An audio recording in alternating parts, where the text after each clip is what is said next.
Veuillez vous asseoir.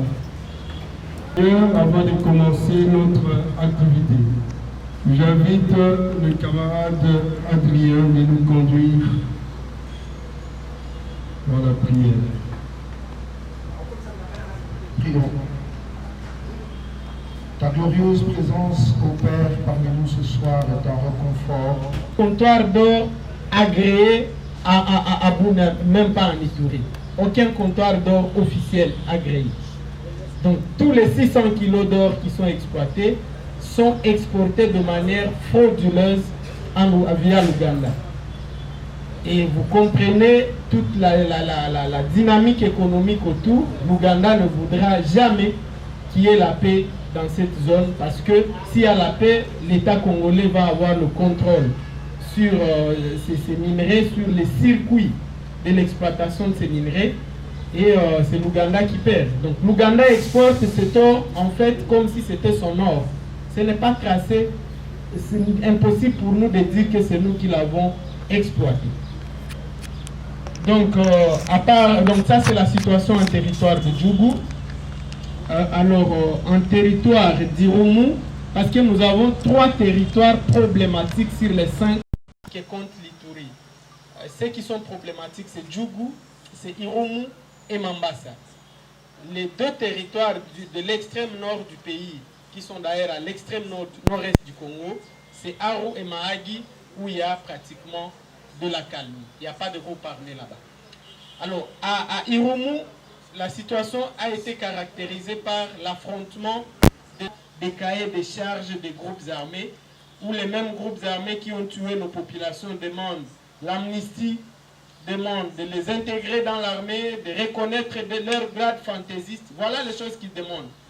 Et l'état de siège aujourd'hui se limite à recevoir ces cahiers des charges de ces groupes armés et en leur promettant l'impunité, ce qui est inacceptable aux yeux de beaucoup de gens sur place. On est d'accord qu'il faut la paix, mais pas une paix au prix de l'impunité, parce que ça va revenir après. Quelqu'un d'autre pourra toujours créer un autre groupe armé, et il sait qu'on va négocier avec lui, il sera général dans l'armée, et c'est tout. Après avoir tué des femmes et des enfants, rasé des villages, détruit des écoles et des hôpitaux. Alors, voilà un peu en général la situation actualisée pour ce qui concerne l'Ituri. Parce que je n'ai que 5 minutes, on va rapidement au Nord Kivu. Comme vous savez, Bunagana est toujours entre les mains du M23. Et pratiquement, il n'y a rien qui est fait depuis plus de 2 mois. L'armée est dans le statu quo pratiquement. Nous ne savons pas l'ordre est venu d'où, pour demander à l'armée de ne rien faire, de ne mener aucune opération pour tenter de reprendre Bunagana. Je veux vous rappeler que Bunagana, c'est un important poste douanier du Nord Kivu. Les chiffres de la DGDA avant l'occupation parlaient d'entre 1 et 2 millions de dollars de recettes douanières de Bunagana. Donc 1 à 2 millions de dollars sont laissés entre les mains du Rwanda pendant plus de 2 mois. Sans mesurer tout ce que le Rwanda est en train de faire traverser là-bas clandestinement, notamment ou comment. Il n'y a personne pour contrôler. Alors, mais vous avez aussi appris que les réfugiés congolais qui s'étaient réfugiés en Ouganda à la suite de cette attaque du M23 sur Bunagana ont été chassés de manière brutale par les Ougandais pour les forcer à rentrer côté congolais. Mais l'inquiétude, c'est qu'on pense qu'il y a l'Ouganda l'a fait pour favoriser des infiltrations vous savez que les anciens M23 battus en 2013, il y en a qui résident toujours en Ouganda, dans des camps et tout ça. Alors beaucoup estiment que l'Ouganda a profité de ça pour infiltrer tous ces rebelles de l'ancien temps du M23 qui reviennent avec les réfugiés là qui sont en train de chasser de manière brutale. Mais il faut aussi vous faire part de cette révélation d'un journaliste très informé sur les questions du Nord Kivu, Nickel Kibelbel, je crois beaucoup, du journal Les Coulisses. Il a écrit un article pour révéler que les M23 est en train de préparer une vaste attaque pour prendre Rumangabo. Rumangabo, c'est une ancienne base militaire importante qui a été pillée à l'époque de l'AFDEL, mais ça reste un camp militaire important. Et s'ils prennent Rumangabo, là, ils ouvrent la route sur Goma. Et selon lui, vous savez que le Rwanda a toujours accusé notre armée de travailler en connivence avec les rebelles FDLR qui sont encore chez nous. Mais les journalistes ici révèlent que dans les rangs du M23, il y a également des combattants Hutus, parce que les FDLR, ce sont des Hutus.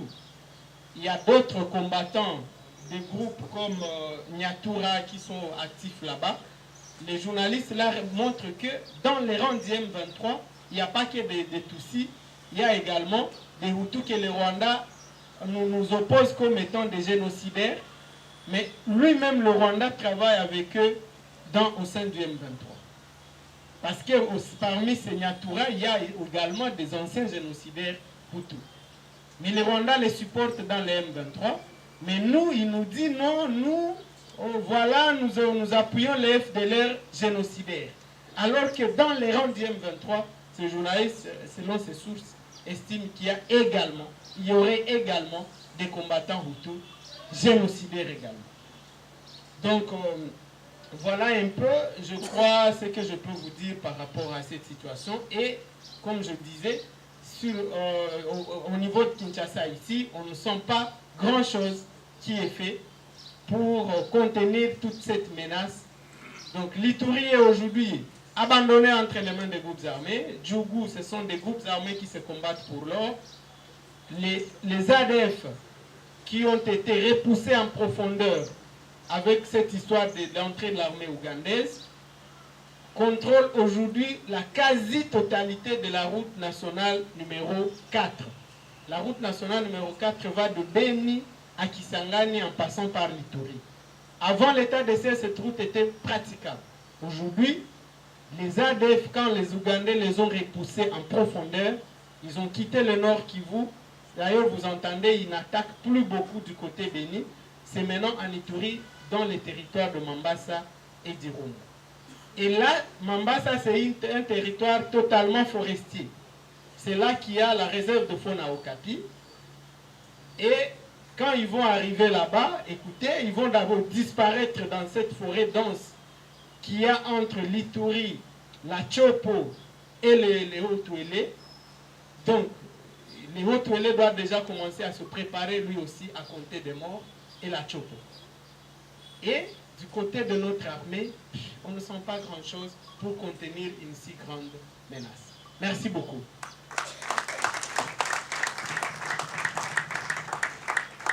À prendre la parole.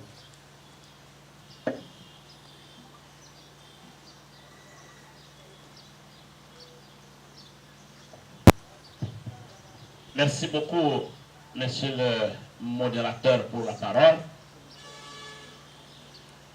Monsieur le président élu, la province du Bawele,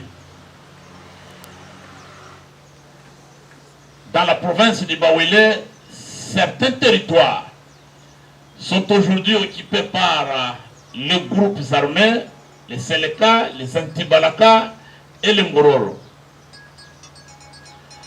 Dans la province du Haut-Ouélé, on n'en parle même pas. Une grande partie du territoire est occupée par les Ngororo venus du Sud-Soudan. La situation de l'Ituri vient de nous être décrite.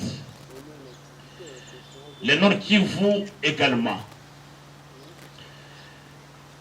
Nous avons oublié que jusqu'à présent, dans le Sud Kivu, dans les hauts plateaux, la situation de Minembwe n'a pas positivement évolué. Jusqu'aujourd'hui, l'insécurité règne et des parties importantes de notre territoire sont occupées par des milices instrumentalisées par les pays voisins. Dans le Tanganyika, Nous avons suivi ici l'exposé de notre camarade Bienvenu Matondo et la situation reste inchangée. Les tribus Toa et Bantou s'affrontent et l'insécurité est totale. Nous avons vécu ici le phénomène Kamwena Sapou dans le Grand Kasaï, au centre de notre territoire, de notre pays. Les gens se sont coupés de tête.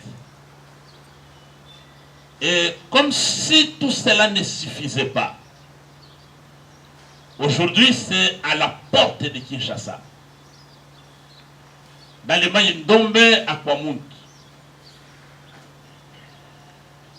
Chers camarades, chers Banamboka, vous avez suivi les tweets du président sur l'évolution de la situation sécuritaire à Kwamout. La situation se dégrade chaque jour qui passe. Et le président élu s'interroge. Et cette interrogation, c'est une interpellation pour la communauté nationale et pour la communauté internationale. Que font ceux qui dirigent les pays par défi? À chaque fois qu'il y a des manifestations pacifiques de la Mouka, on déploie un arsenal important de la police, même de l'armée, pour réprimer les manifestants pacifiques. Ici à Kinshasa. Mais nous sommes à moins de 200 km à la porte de Kinshasa. Les images qui nous parviennent sont horribles à voir. Et nous sommes dans l'impossibilité d'identifier qui fait quoi concrètement. Je vais faire un recul théorique pour faire comprendre si réellement il y a un État, il y a un gouvernement dans notre pays. Dans l'ancien temps, les gens vivaient dans ce qu'on appelait l'état de la nature. Dans cet état de la nature, c'était la loi du plus fort. C'est la jungle. Chacun, le plus fort, pouvait faire ce qu'il voulait. À un moment donné, les êtres humains se sont regardés pour se dire Dieu, le créateur du ciel et de la terre, nous a fait grâce en tant qu'être humain. Si les animaux, les oiseaux, les reptiles comme les serpents sont dépourvus d'intelligence, mais dis-moi pour nous les humains, Dieu nous a doté l'intelligence qui nous différencie des autres êtres sur la terre. Comment nous pouvons vivre comme les animaux? Et les hommes sur la terre ont créé ce qu'on a appelé le contrat social. Chacun a accepté volontairement de renoncer à sa force physique individuelle pour se confier à une institution supérieure, à un être supérieur. C'est cette institution qu'on a appelée l'État. Et depuis lors, selon les théoriciens de l'État, l'État a eu comme mission de sécuriser les personnes et leurs biens, sans distinction de tribus, sans distinction de religion, ni d'appartenance politique. Et c'est pourquoi les principales missions régaliennes de l'État, c'est assurer la protection de l'intégrité territoriale contre les menaces extérieures et pacifier l'intérieur du pays en sécurisant les personnes et leurs biens. Mais si aujourd'hui, à quelques mètres de la capitale, siègent des institutions, avec les représentations diplomatiques, le gouvernement congolais, qui dirige le pays par défi, Si aujourd'hui ce gouvernement est incapable de dépêcher les instruments qui appliquent les prérogatives de la puissance publique, juste pour savoir qu'est-ce qui se passe réellement. Parmi les services qui ont la mission d'assurer la sécurité des personnes et de leurs biens, nous avons les services d'intelligence. Et parmi les services d'intelligence, vous avez l'Agence nationale de renseignement dans notre pays, l'ANR. Vous avez la police spéciale qui est en civil. Vous avez la police militaire. Vous avez les renseignements militaires plutôt, ce que vous appelez des NEP, qui sont civils. Comment on n'arrive pas à déployer dans la partie où les atrocités sont commises, comment on n'arrive pas à déployer les services de renseignement comme ça se fait dans tous les pays du monde, avant toute opération militaire, pour arriver à identifier qu'est-ce qui se passe réellement. Les images circulent dans tous les sens, atroces et difficiles à regarder. Ces images proviennent réellement de Kwamoun. Et si réellement ces images nous viennent de là, comment on peut accepter une telle atrocité humaine à quelques kilomètres de Kinshasa? Donc, chers camarades, nous sommes livrés à la loi de la sélection naturelle. Sans protection d'un quelconque gouvernement, l'État est totalement absent, inexistant. La fois passée, nous sommes demandés tous d'être vigilants, de ne pas tomber dans les pièges de la stigmatisation, de ne pas tomber dans les pièges de ceux qui distillent le venin de la division. Le pays est en train d'imploser et les choses se dégradent et tout le monde croise les bras et la jouissance au sommet de l'État est totale. Voilà, chers camarades, la situation qui nous inquiète et le président élu, chaque jour qui passe, hausse les tons, interpelle la communauté nationale, la communauté internationale, tous ceux qui peuvent avoir le pouvoir d'agir. Le camarade qui était venu ici, Timothée Boke, le secrétaire exécutif provincial de notre parti dans les Maïdom, nous a décrit la situation.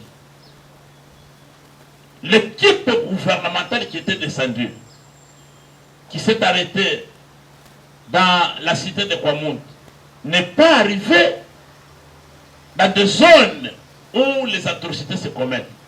Et nous entendons par la voix des ondes des propos qui ne sont pas de nature,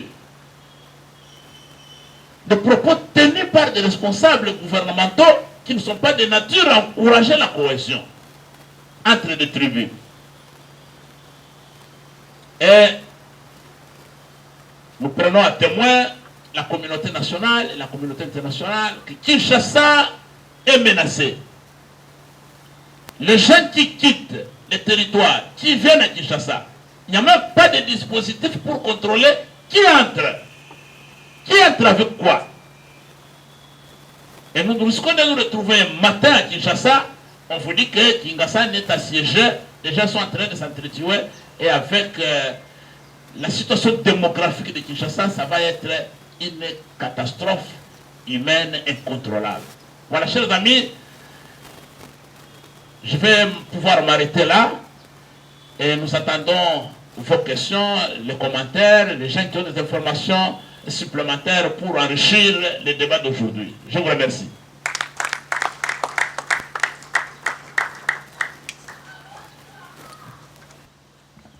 Merci. Ngai camarade Tigre, mutuna na ngeza liboye. Tango service ya renseignement balobi ezali ya RDC, zaka ya mototo ya RDC. Parce que renseignement est tondi na mboka, ceux qui ba congolais bali balo ba mambo mboka, au service ya renseignement ekangi ba demi ba baona boloko. Service wana ba ko tinda yango te et que les bitumba ezobundama. ton ndeko Chilombo esika alali pongi na ndako na ye azangi busala ya kosala parce que makambo esengeli ya mboka oyo etali nation ndeko Chilombo akokipango te mais soki komi makambo ya kozwa 21 millions kokabola yango na congolais tozosouffrir bandeko na biso na este basili kosila M23 azokontinue koboma bandeko na biso kasi ndeko Chilombo avandi kimia azobelo kote nayebi te parmi bato bazokufa soki ndeko Chilombo si akufela moko na kati ya libota na ye amona pasi oyo biso bamisi tokufeli na bafamille oyo tozonyonga na yango nakosepela mbongo ndeko Chilombo azobebisa na badepute 21 millions wana 21 000 azwa yango 21 000 $ wana ndeko Chilombo azwa yango a renforcer service na ko comprendre c'est que service ya renseignement bazwa kelo côté parce que bango bando ozwa mbongo ndesi batie makambo ala miso comment population zo souffrir na komona ete na sengi na peuple congolais tozwa conscience o to benga ba chrétien balaka nango moni tango ba chrétien batombokelaka satana na mangomba satana za moto abebisaka vie ya moto espoir tozwa tango tozobundisa satana ndenge futa bundisa ndeko Chilombo parce que aza moto amara mote tango bato bakobunda yo lobaki ozo sommet mais moto ozo sommet ozotama makambo eleka nsima te tango bato oso bakobela na mboka ozo comprendre te mais ndeko na ngai ekozala pasi mpe mawa soki lelo tozoyeba te ndeko Chilombo tokoli na yawa na limete na bakomba tu ya papa Etienne azalaka tango azomona biloko oyo ndeko Chilombo azalaki ngai tigre nakotika nakoki kosakrifie milimo ya bakongolais ebele te likola moto moko lelo tozoyoka chaque jour bandeko na biso bazokufa chaque jour soki oki bandeko bazokufa kote oki bato bakokabola mbongo bato bakokufa kuna kote bato bakokabola mbongo mais tozokende wapi mokolo moko te toyoki na kati ya mboka na biso Kongo ete ndeko Chilombo atali tobimao na presse tokomona bandeko na biso bavegla nde bazotepatepa cas social vient du mot société. Société c'est ensemble de deux ou plusieurs personnes. Mais ndeko Chilombo, est-ce que bolimbisa nga bandeko na ngai moto o azali na mayela bon moto o alekaka na bande de l'école quand même ayede loko bengi social.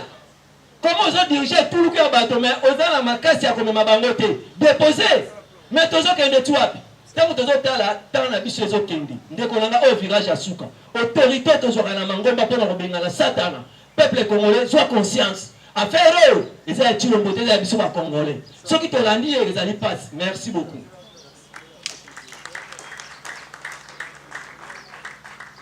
Voilà une autre personne. Oui, je vous en prie.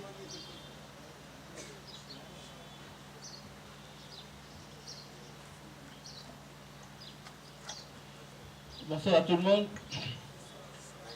Je pose ma question en rapport avec la question les sujets de Kwamuntu. J'ai bien suivi monsieur le secrétaire général qui pratiquement a affirmé que le gouvernement ne fait absolument rien à ces sujets.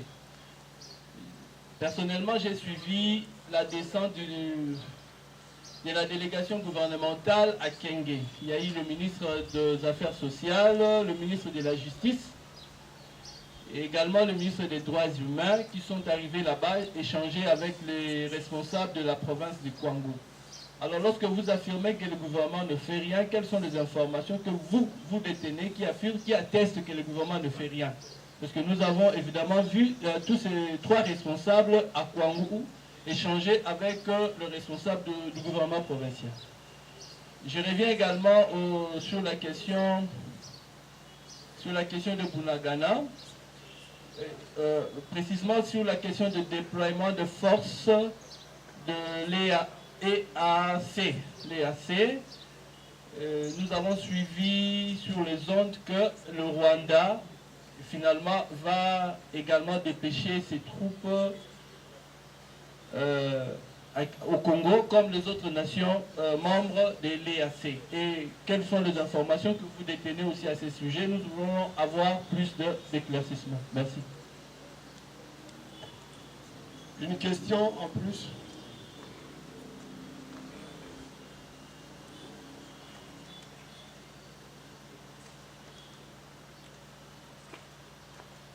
Moi, c'est Valérie Pouy. Je n'ai pas comme telle de questions, mais plutôt une observation et une suggestion. L'observation, c'est que, au regard de tout ce qu'on vient de nous exposer par le camarade Luc, le secrétaire général, il n'est plus à démontrer qu'au stade actuel, la RDC est un État défaillant.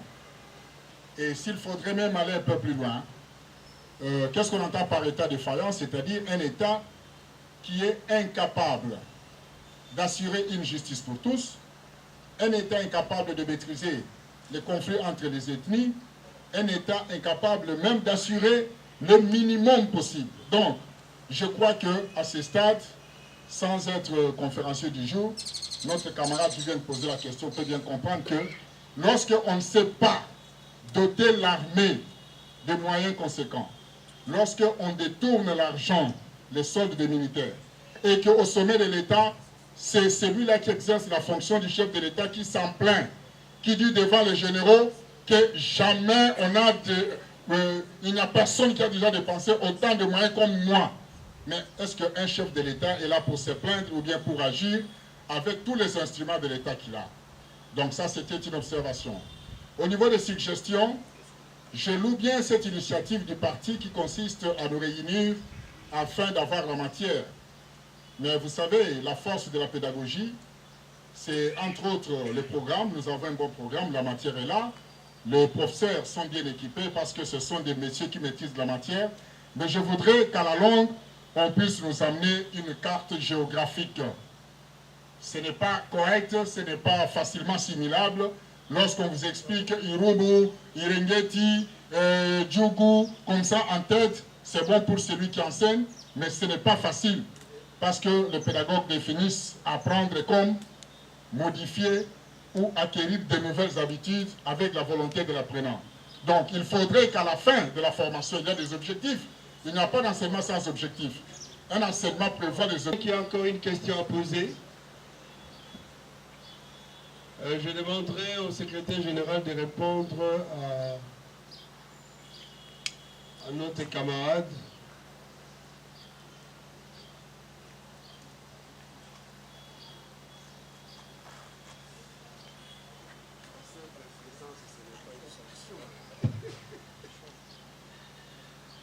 Merci beaucoup, chers camarades. Vous posez la question de savoir qu'est-ce qui atteste que rien n'est fait alors que les responsables gouvernementaux étaient sur place. La réponse nous a été donnée par Timothée Bocquet, responsable du parti d'Allemagne Dombe, nous a dit clairement que ceux qui sont descendus ne sont pas arrivés sur les lieux de théâtre des atrocités. Là où les crimes se commettent, là où les gens s'entretuent. Ils se sont arrêtés dans la cité de Kouamoud et ils sont rentrés.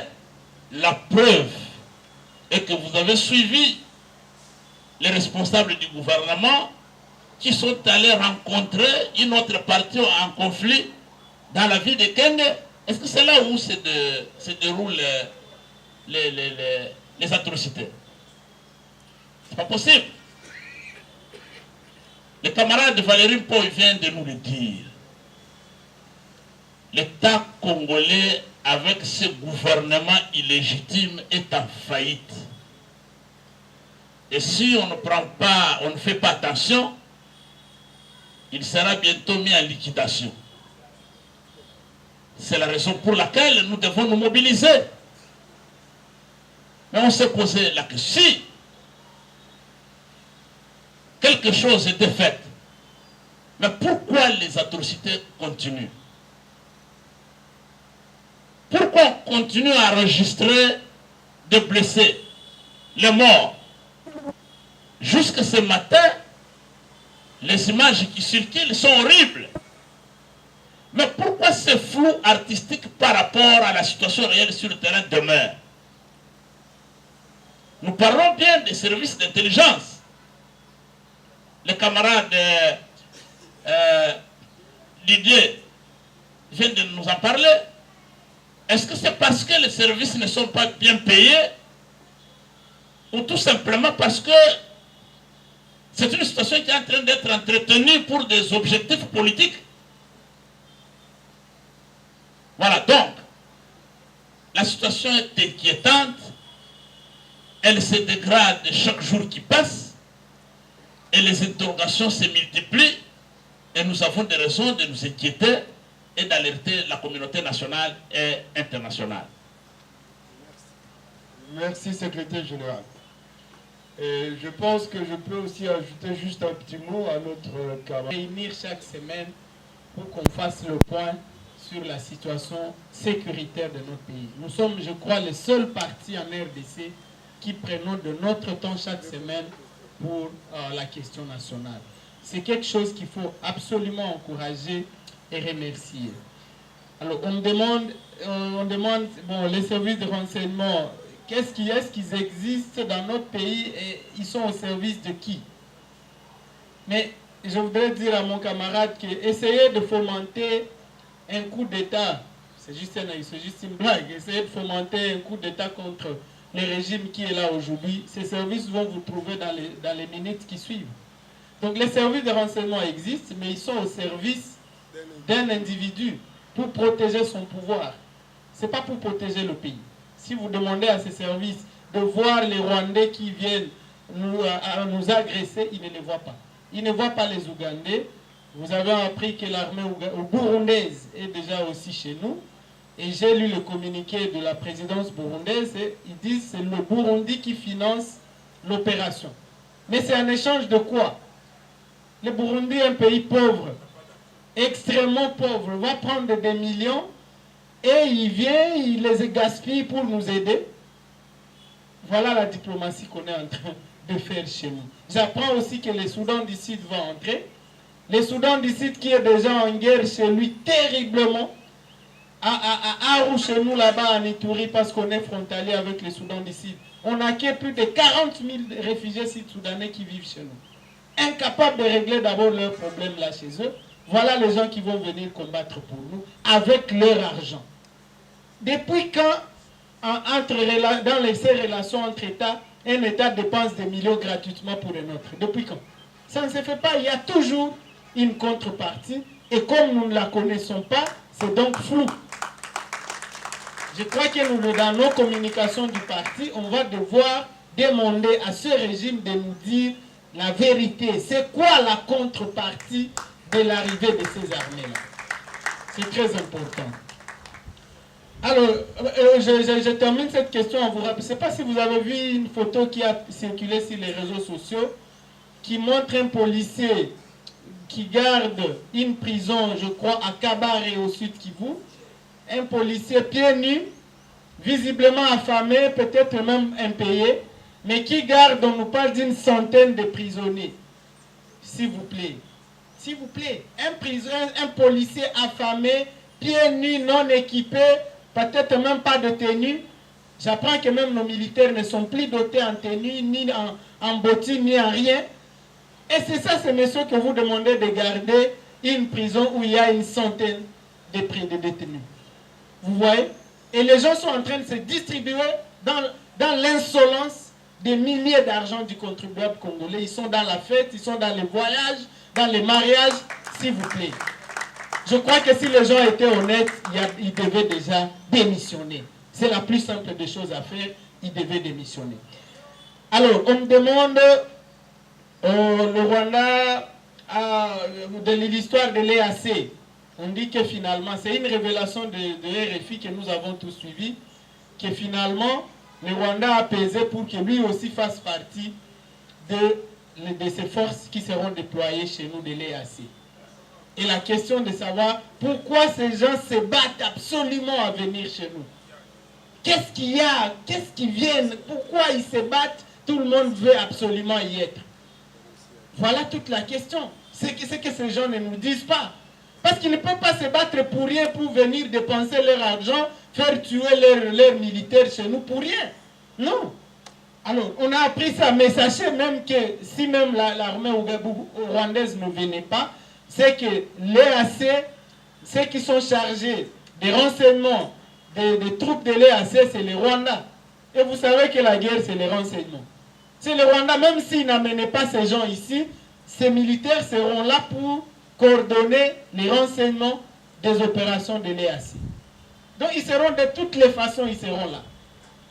Et nous ne savons pas justement c'est quoi l'enjeu, la carte, c'est quoi, qu'est-ce que les Rwandais, pourquoi ils s'époumonnent autant à coûte que coûte, il doit être là.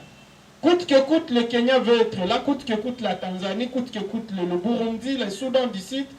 Voilà les grandes questions et j'espère que le bureau national de notre parti va devoir, c'est vraiment ma recommandation, va devoir communiquer là-dessus pour demander à ce régime de nous expliquer d'abord qu'est-ce que ces gens gagnent en contrepartie d'autant de sacrifices chez nous. Je vous remercie.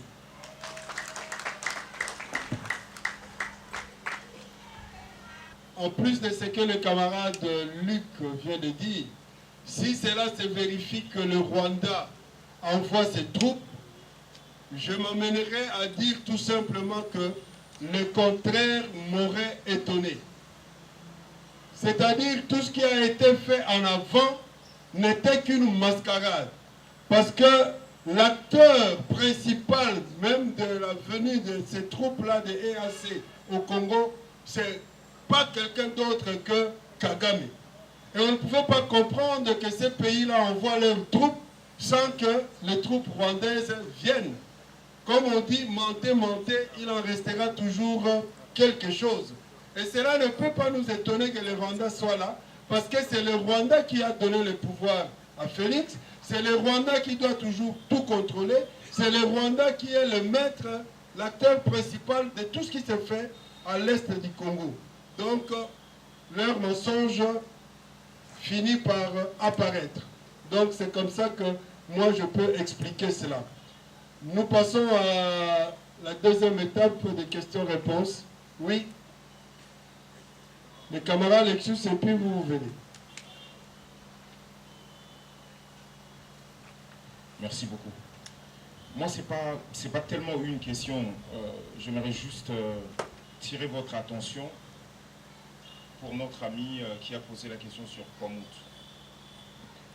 En août 2016, M. Jean Prince, qui a pris le nom de Kamona Sampu, a été tué au Kasaï. C'est les débuts de l'histoire. Un mois après, les massacres ont commencé. On est en août 2016. Il y a eu glissement, bien sûr. Mais le haut de massacre, c'est entre septembre 2016 jusqu'en 2017. Et 2018, c'était l'année électorale. On va dire ça comme ça. Là, on est à une année des élections. On a un flou artistique sur ce qui a réellement déclenché la situation qui se passe juste ici à côté. Je vous fais le lien entre Kasaï et le Grand Bandundu dans son ensemble, qui est à quelques kilomètres de Kinshasa. Et là, le massacre commence. Nous devons faire très attention. Ces régimes, le régime géniteur de ces régimes, avait opéré aussi même flou artistique au début du massacre de Kamona Sampu. Ce régime qui est le fils de ces régimes ou la continuité du régime qui est passé, opère à peu près le même flou